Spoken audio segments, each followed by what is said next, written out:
David Morrison. Thank you very much. Thank you very much. Thank you, everybody. All right, so now let me just take a few minutes to welcome you to a little piece of Jamaica in Germany. All right, so everybody can understand my accent? All right, so y'all talk Jamaican then, that's good. All right, so y'all have your glasses in front of you. Today we're going to be going through a wonderful tasting experience, going through some of the rums that make up the Appleton Estate range, as well as we have a very unique, lovely overproof rum for you to taste and try today as well, right? So you're going to have a wonderful experience. And you have 4 glasses in front of you. I go through this every day with many, many more glasses. So this is just a small taste of what my day is like every day, all right? Now, rum happens to be a very versatile spirit. It's one of the most versatile spirits you're going to find anywhere at all in the world. It's capable of infinite variation, things like its style, its color, its age, and its body. And it has the most amazing natural flavors. So just putting a glass to your nose and evaluating, you have a lovely set of aromas hitting your nose, and you can't wait to get in there and taste it, right? Because that's what it's all about, the actual tasting and the drinking and enjoying, all right? Now, what's very important when it comes to rum is appreciating and understanding what it is you're drinking, because rum, or there is a glass of rum out there that will suit every single solitary drinking style and every single solitary drinking occasion. So what becomes very important is that you have to understand what it is that you are drinking, all right? So once you have that understanding, then you can start to match up how you want to drink and what exactly it is that you want to drink, okay? Now, rum production at the Appleton Estate dates back to 1749. So we actually have tons of history making rum, okay? And what you found is that a lot of those techniques that were used back then have been handed down over the years. So what you find is that we have a very fine tradition making rum in Jamaica. Now, the estate itself dates back to 1655. So it's a very, very old estate. And it actually happens to be the oldest estate in continuous production for both rum and sugar in Jamaica. All right? So we have tons of tradition, tons of history making rum in Jamaica at Appleton Estate. Now, Caleb and Ezekiel Dickinson were believed to be the first owners of the estate, all right? And they were the grandsons of Francis Dickinson. And it's believed that the land was actually given to the family as a grant for the assistance that Francis gave during the conquest of Jamaica way back in the 1600s.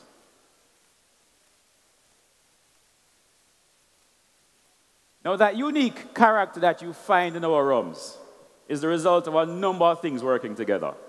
And as I go along and speak to you, we're going to be speaking in a little bit more detail, but I just want you to understand these things. And if you leave the seminar with anything at all, these are the things I want you to remember, because these are the things that help to make our rums as special and as unique as they are. Firstly, you have your environmental factors. So we talk about a terroir. Those things like our climate, the soil, the topography of our land, very, very important to that final, lovely, unique taste in our product. The variety of sugarcane is also very important, and I'll make the comparison with grapes. Different varieties of grapes will give you lots of different flavors in your wines, and so it is with your sugarcane. Okay? And a lot of people don't realize that. Now, your manufacturing processes are also very important. So guess what? Things like your fermentation, your distillation, your aging, your blending are all absolutely critical things that you have to control if you want to have a high-quality rum at the end of your process. And we're going to be talking about all of those things. Yeah, one of the things I'd like to point out again here is it is actually the first time in the rum history that we're talking about terroir. Absolutely. I mean, we've been talking about terroir with wines and everything, but not with the sugar canes as yet. And here we're starting to do this the first time. So here is actually a new edge how to approach rum.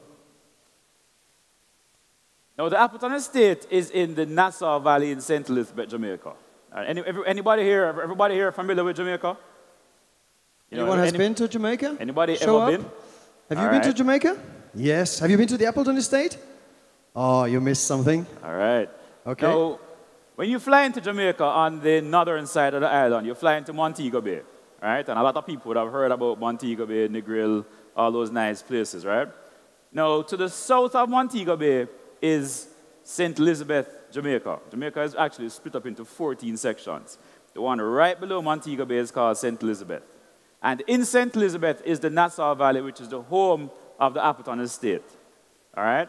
And there are very, very special and unique things about the Appleton Estate. And you're going to be very, very fascinated when I start to talk about them. Firstly, what you find is that we have a very unique microclimate at the estate. Our mornings tend to be very warm, very sunny.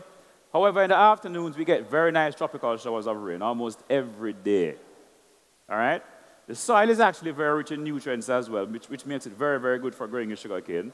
And like I pointed out earlier, the topography of the land is also very important. It's nice and flat, which makes it very easy to harvest your sugarcane. All right? Now, the Nassau Valley actually forms a part of what we call the cockpit country. And we're talking about Ottawa. Now, listen to this. The cockpit country is what we call a karst formation. Okay? So it's a series of limestone hills. And if you look in the picture, all the way towards the back of the picture, you'll see the mountains in the back. That is very, very, very, very significant, this particular geographical formation. Because guess what? There are only 3 such formations to be found in the world. There's one in China, there's one in Serbia, Montenegro, and there's one in little old Jamaica. And we happen to be the only rum producers that produce rum in such an environment. What you find is that the estate itself sits about 400 feet above sea level. The mountains around us rise up to about 2,000 feet above sea level. And it creates that unique microclimate that we have. Absolutely amazing soil, very good for your sugarcane. You get nice rainfall during the course of the year, which is also very good for growing sugarcane. We have a second estate, somewhere closer to the center of the island, and the growing conditions at both estates are so different. The other estate, it's almost always dry, and you have to end up irrigating the fields. With the Appleton Estate, you do not need to do this. Natural rainfall pretty much all year long. Yeah, this is so special to have. As you said, there's only 3 places in the world you will find this terroir, giving the possibility for this wonderful sugarcane, and that's so unique to find. And again, with the varieties of sugarcane, this is one of the reasons for the taste of the Appleton in the end. So, of course, now let's get into our rum production. Now, the beginning of our rum production all starts with sugarcane.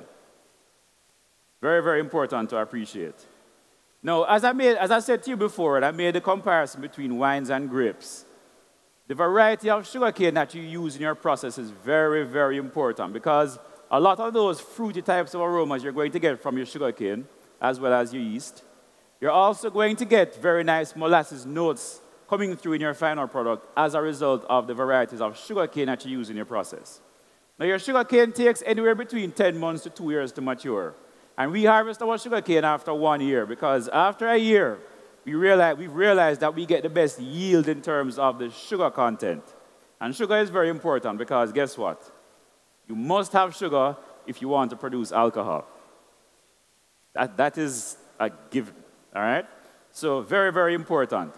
Now, we use about 10 varieties of sugarcane in our manufacturing process.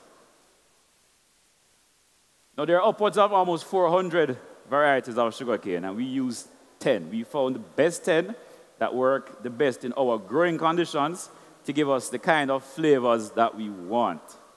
Must have that kind of a control.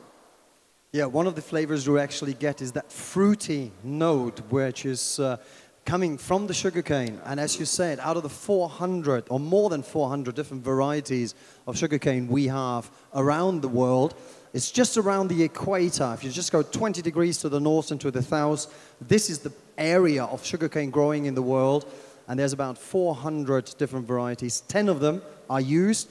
And it's so important to see that they are giving this wonderful fruity flavor to your rums. Absolutely true. Now, one of the other things that's also very important is to realize that the sugarcane that we use tends to give our rum a very nice buttery and fruity kind of aroma, which is very, very unique to the types of rums that we produce at the Appleton Estate. Well, we can actually find out as we nose, we will definitely see and nose directly this influence of the sugarcane. Absolutely true. Now, let's talk a little bit now about molasses. Now, molasses happens to be nothing more than a very thick, syrupy, dark liquid. And it's the byproduct of the sugar manufacturing process. So guess what? We take our sugarcane, we extract the juice from the sugarcane to produce sugar, and one of the byproducts, like I said, is molasses. Now, your molasses contains about 60% sugar by volume, or the molasses that we are using in our process contains about 60% sugar by volume. And it's very, very important because our process does still leave a lot of residual sugars for us to use in our rum production. That's definitely very unusual again because, as you said, 60% of residue sugar in the molasses. Usually, we're talking about something in between 46 and 55%. So here, with the molasses being created on the estate, because there's a sugar plant on the estate as well where the molasses is coming from, they're using the original molasses of Jamaica to make this Jamaican rum. Never underestimate this because molasses can also come from other parts in the world to the distilleries, but in this case it is Jamaican molasses and it's been used for making Jamaican rum. Now at 60% sugar by volume, your molasses is way too concentrated in terms of its sugar content to be used in rum production. So one of the things that we actually have to do is to find a way to dilute the sugar content, and we do that through the use of water. And not just any old water. I mean, you can see from the picture here, there's a very nice spring that runs through the estate. And what you find is that the water actually gets naturally filtered through the limestone hills. And by the time it gets to the estate, it's very clean, it's very pure, and it has a very nice, slightly sweet taste to it. That water is absolutely perfect for our rum making process. It's really very, very surprising when I was there and I tasted the water and it's sweet. It's definitely a sweet limestone filtered water. I would never expected this. I heard it before and I had to go there and try it myself. Otherwise I wouldn't have believed you, but it's definitely true. Absolutely. Now guess what? We've now taken our molasses and we've reduced it down to about 16% sugars to prepare it for our first major production step, which is fermentation. But there's a very, very important ingredient that you also have to consider before you get to the point of fermentation. And this is the engine that drives your fermentation process, your yeast. Very important because a lot of the flavor development that takes place in your rums is because of the variety of yeast that you use in your process. You basically have two types of yeast that people tend to generally use in rum production. There is your commercial yeast, which is made by big manufacturers. They will modify the yeast to get it to do things that they want it to do. And then you have, very, very important, your cultured yeast. And it's your cultured yeast that imparts a lot of that unique character and flavor to your rum. And what you find is that that particular strain of yeast that we use has been handed down through the generations, and it's used to produce every single batch of Appleton Estate Jamaica rum. Absolutely remarkable flavors because of the yeast. I'm just grabbing here the second glass, which is the Appleton VX. So if you take this second glass, I mean the second one, the first one which is not colored, and we're going the from first one, left to right, which is colored. so I'm sorry for that, which is right? matured. I mean, if you take that and if you just hold it up to your nose and just have a light nose, you can get these fruity flavors here. It's a full fruitiness we get here, and this is a combination of the sugarcane and the yeast. Absolutely. So that shows the importance of the yeast. As you nose it, I think it's absolutely fantastic. Very true. Now, the first major step in rum production is fermentation. And simply put, fermentation is the process by which we convert the sugar in your molasses to alcohol. So we take our molasses, it's diluted, we add our yeast, and after 36 hours, we have full conversion of your sugar to alcohol. All right? And you end up with a solution that's about 7% alcohol by volume. And I know you're all very serious rum drinkers and other spirit drinkers, and I know at 7%, you don't even want to drink 7% alcohol, man. I mean, there's no fun in drinking 7% alcohol. You need something stronger, right? So, of course, that takes us to our next major production step, which is distillation.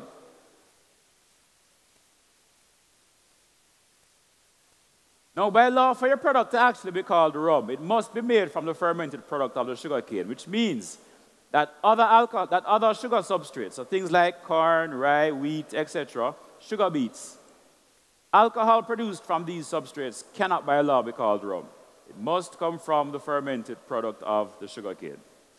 This is really important to point out. Real rum must be made from sugarcane. You will probably find this, especially in our region, there's a lot of people trying to produce rum these days from sugar beet molasses, because that's very common to get here in Germany. So this can legally not be called rum. Rum can only be made from sugarcane. We have to point this out. It's very, very important, so you don't get mixed up if somebody tells you, I'm using sugar beets. No rum. Rum is sugarcane. Now, there are two main types of distillation that we use at the estate. First, very, very important, pot still distillation. And pot still distillation for us is very critical because a lot of the flavor that you find in our Appleton Estate Jamaica rums is because of our pot still rums. Very, very critical. It's a batch way of making rum, which means we use a batch of fermented liquid to produce a batch of rum, which is in stark contrast to the second type of distillation that we use at the estate, which is column still distillation. And this is actually a more modern way of making rum, invented in about the 1820s. And what you find is that it's a continuous way of making rum. So you can continually add your fermented liquid to continually produce rum at the end of your distillation process. Very important here is to recognize that the stills, the pot stills as well as the column stills, both are made with copper.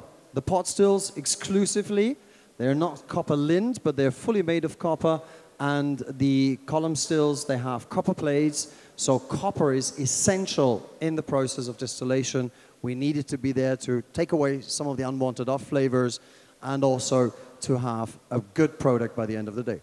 Absolutely, very, very important. And another thing that makes our particular pot still so important for our process is that in terms of the flavor development, as he mentioned a while ago, it's 100% copper, and the shape and size of the stills are also very important as well in terms of developing that flavor in your final rum. All right? Now, what I want you to do for me now is I want to give you an appreciation of what a pot still rum smells like. I mean, you may be sitting there wondering, all right, what am I talking about? Now, let's take up the glass of that colorless liquid, that colorless rum, the Rare Nephew Overproof rum, which is the glass all the way to the left. And what I want you to do for me now is to just nose that glass.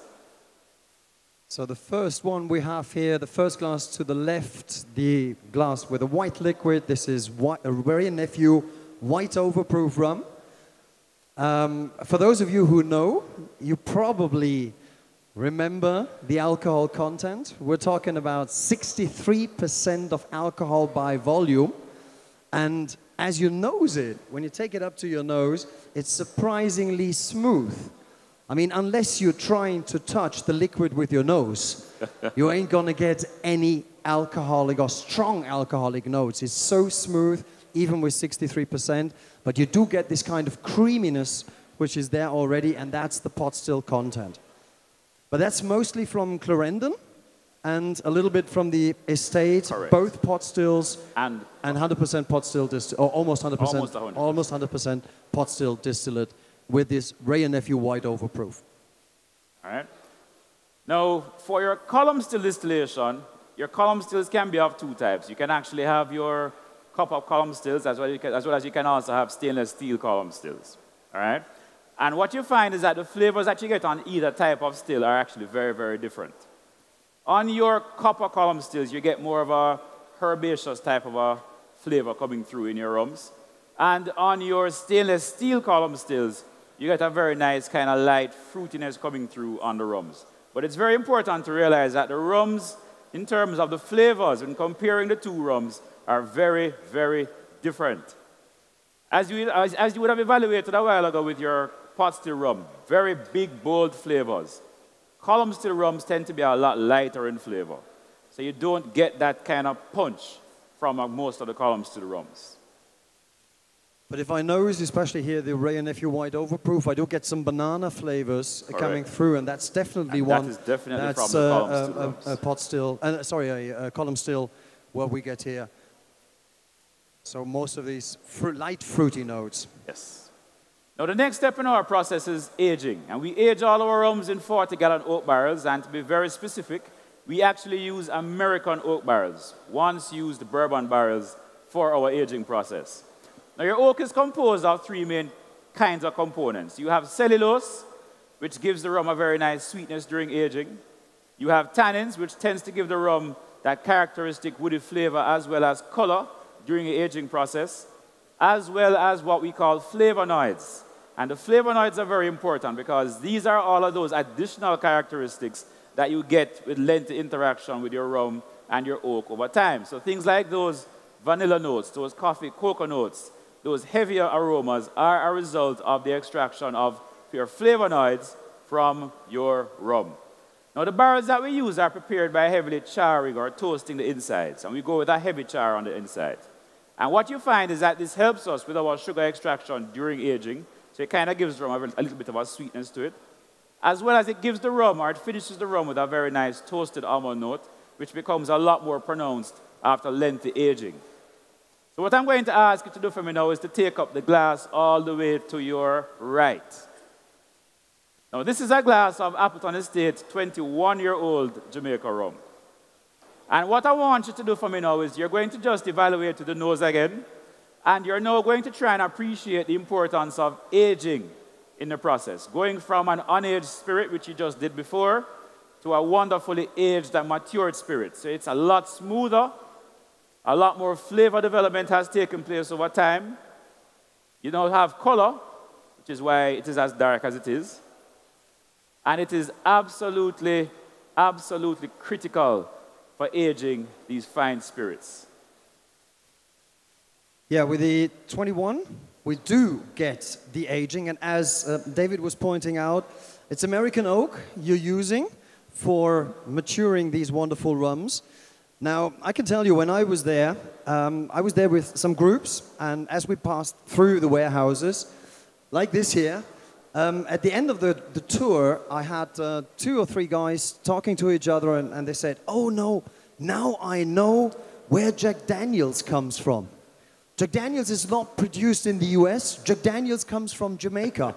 I have seen the casks."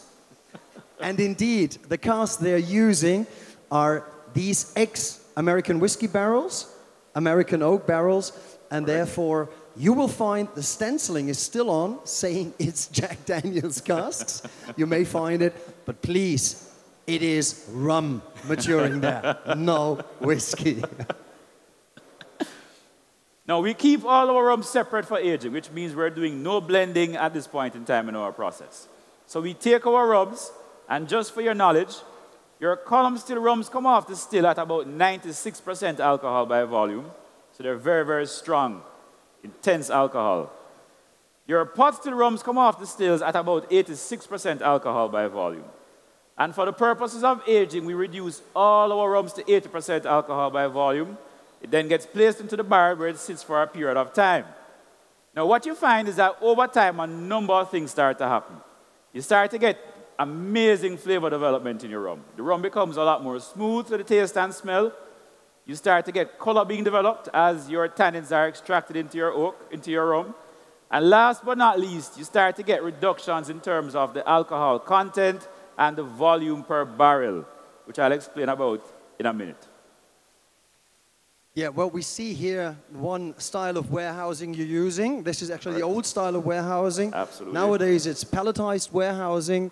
That's the most modern variety, as we'd see. And obviously, there's more to tell about this aging when it comes to the angels. Come on, David, tell us how thirsty the angels are in Jamaica. Now, guess what? Everybody that ages rum loses rum to evaporation. In our climate in Jamaica, we lose about 6% of the contents of every single barrel aging in our warehouses. In your cooler climates, you're only losing about 2%. Now, the people at the Appleton Estate have a saying, and they claim that, guess what? The angels know where the best rum in the world comes from because they take all of 6% of ours and 2% of everybody else's, right? So there are a lot of happy angels in heaven right now, thanks to good old Appleton Estate Jamaica rum, of which we are very proud.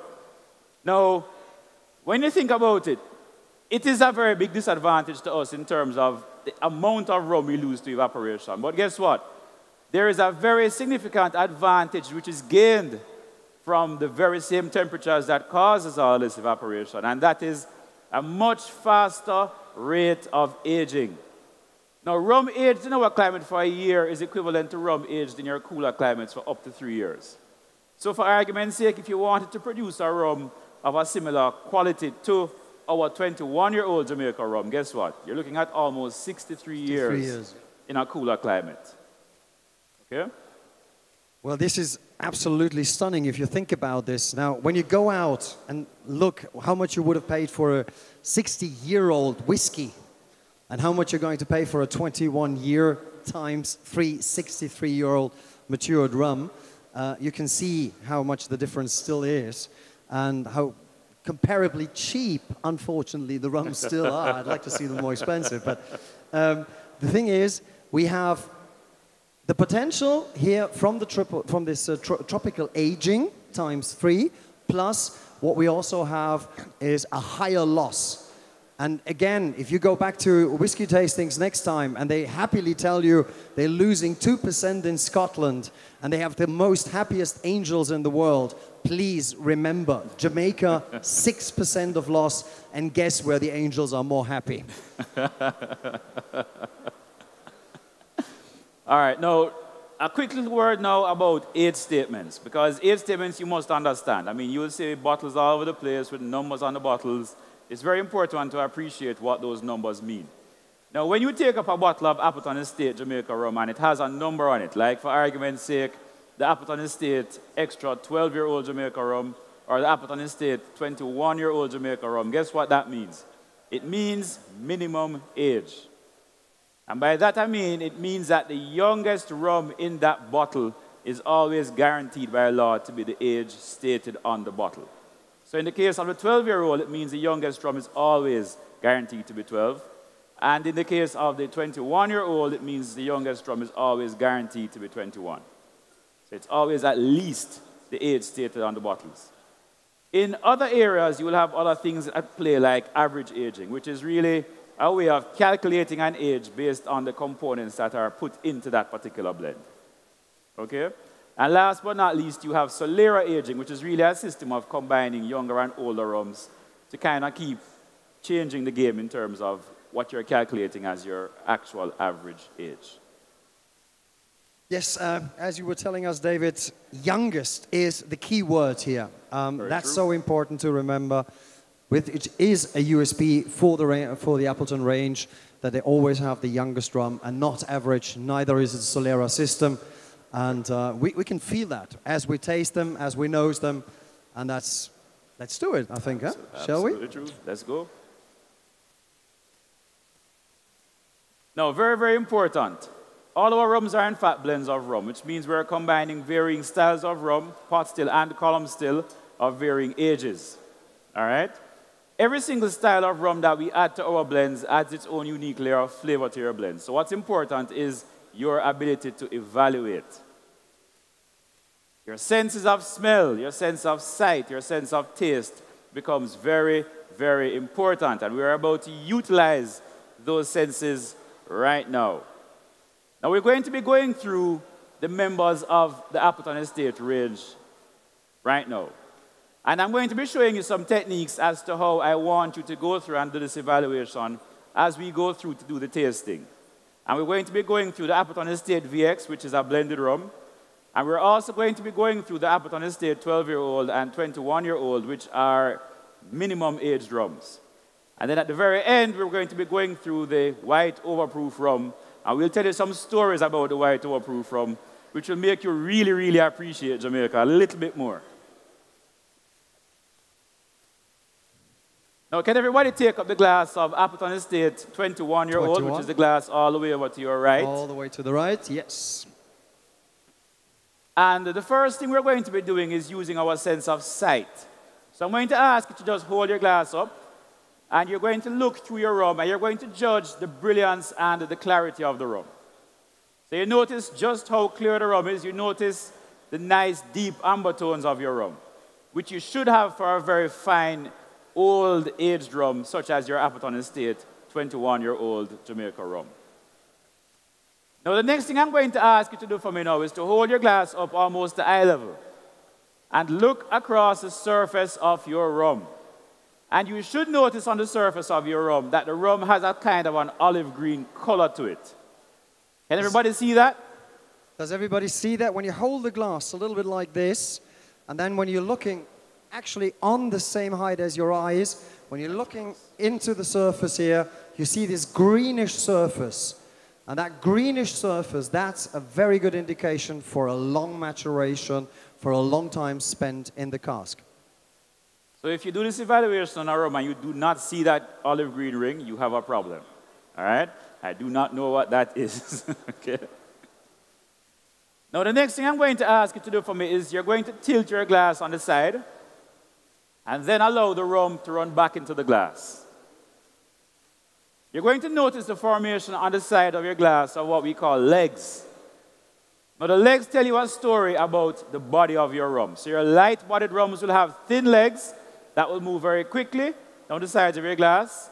Your full-bodied rums will have thick legs that will move slowly down the sides of your glass. So your Appleton Estate 21-year-old Jamaica rum happens to be a nice, full-bodied aged rum. Very well-developed legs, very slow-moving, and I don't think we have enough time today to watch this thing run back into the glass. It's going to take a very long time. Very nicely developed legs. I think we're all waiting to have it going down the throat, and we will see how it goes down the throat very slowly as well. Now, the next thing I'm going to ask you to do is put the glass to your nose. And you're going to inhale, exhale, and inhale once more. Okay?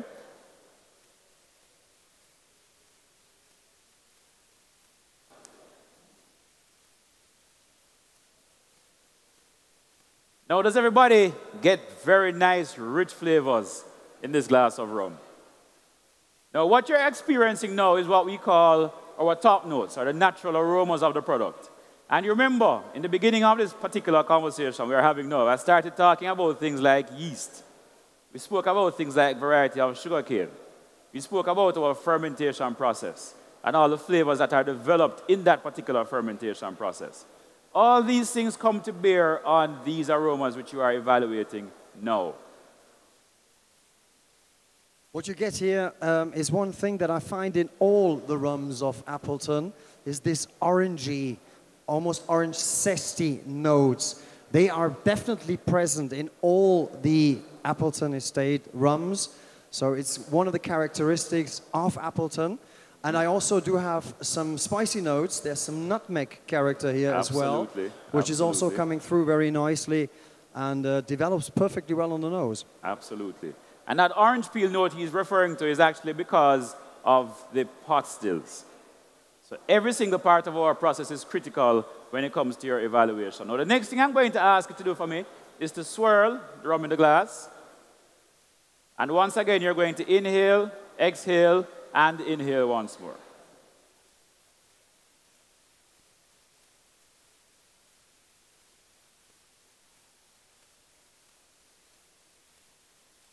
Now, what you should notice is a lot of additional flavors popping up now that you did not get on your first evaluation. And this is because you've now aerated your rum. So guess what? You've released a lot of those heavier aromas now, those heavier components that you got from your aging process with the interaction of your rum and your barrels. And these notes are what we call our more complex aromas, or your bottom notes. Yeah, well, that's what comes from the cask. This is what you release when you do this. Oh, by the way, we should not forget to mention the wonderful model which has been used for making all these pictures. A Jamaican model. No, she's actually his boss at present. It's the master blender. It's Joy Spence. So she is at present the one who looks after all the rums together with her team, with David and the others in the team.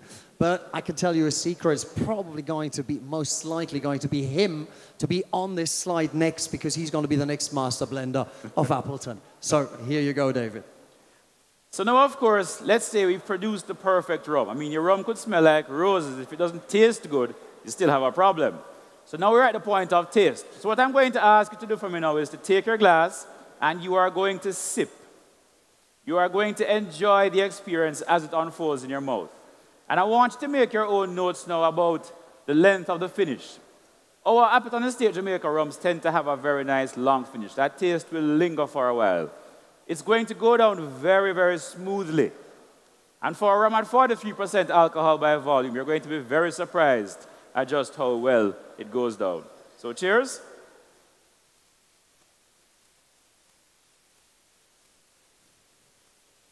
Absolutely delicious, and it shows the full aging.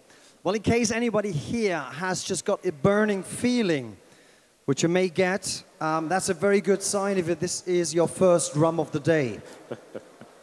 This is how we try to find out. If it still burns, it's the first one. If it doesn't burn, okay, think about it twice. So please always make sure to have a second sip to really appreciate and evaluate the brand properly. All right, so now we're going to be going through the other members of the Appleton Estate range. And don't worry, we're coming back to the 21-year-olds, so you'll get to go through it all over again. So what I'm going to ask you to do for me now is to take up the second glass. And we're going from left to right now, so it's the glass that was right beside your glass of Rare Neville Overproof rum. And this is a glass of Appleton Estate VX Jamaica rum, which is the flagship member of the estate range. And it happens to be a blend of 15 select aged rums. So what you find is a very nice, complex kind of aroma profile going on here, okay? So everybody put the glasses to your nose, please, because you're all now experts, so you know how to go through and do your evaluations. So I want to see everybody glass to nose, and I want you to smell and evaluate, firstly, with your nose. Interestingly, we get more character from the distillate itself. Absolutely. So obviously, yes, because it's younger in age. Correct. And you know, usually in Germany, everybody's interested to find out how old is it. As we say, it's a VX. So yes, we can tell you the oldest one in here is a 10-year-old. Absolutely true. And guess what? You start to get a lot of fruitiness from your Appleton Estate VX Jamaica rum.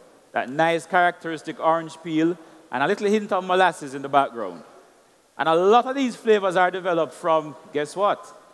Remember, our yeast, our variety of sugarcane, our fermentation process, all comes to bear on the aromas of your Appleton Estate VX Jamaica rum.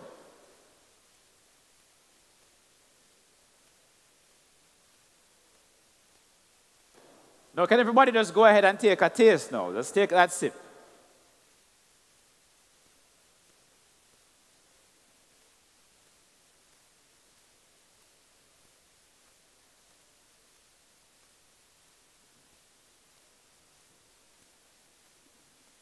It's interesting to see, as I said, we got all these taste profiles coming from the yeast, from the molasses, and that's all completely there. And so the orangey note, which I mentioned in the 21, right, is already here. Absolutely. And so we can see that it really goes through the full portfolio of the rums from Appleton. And that's because of those amazing pot still rums. That characteristic orange peel, which is prevalent right throughout our range, is as a result of our pot still rums. Now, the taste profile for your Appleton Estate VX Jamaica rum makes it absolutely perfect for mixing. I mean, if you come by us after the seminar, you will find that your Appleton Estate VX makes a very good range of drinks. Very lovely Mai Tais, daiquiris, absolutely amazing with your Appleton Estate VX Jamaica rum, which is a very nice premium mixing rum. Yeah, we got the mules, we got the Appleton mules, and we also have an Appleton Passion with passion fruit, obviously. That's also available. If you come to the stand, it's just from here, from my side, on the left-hand side, the Campari stand. So be welcome and join us for a nice long drink.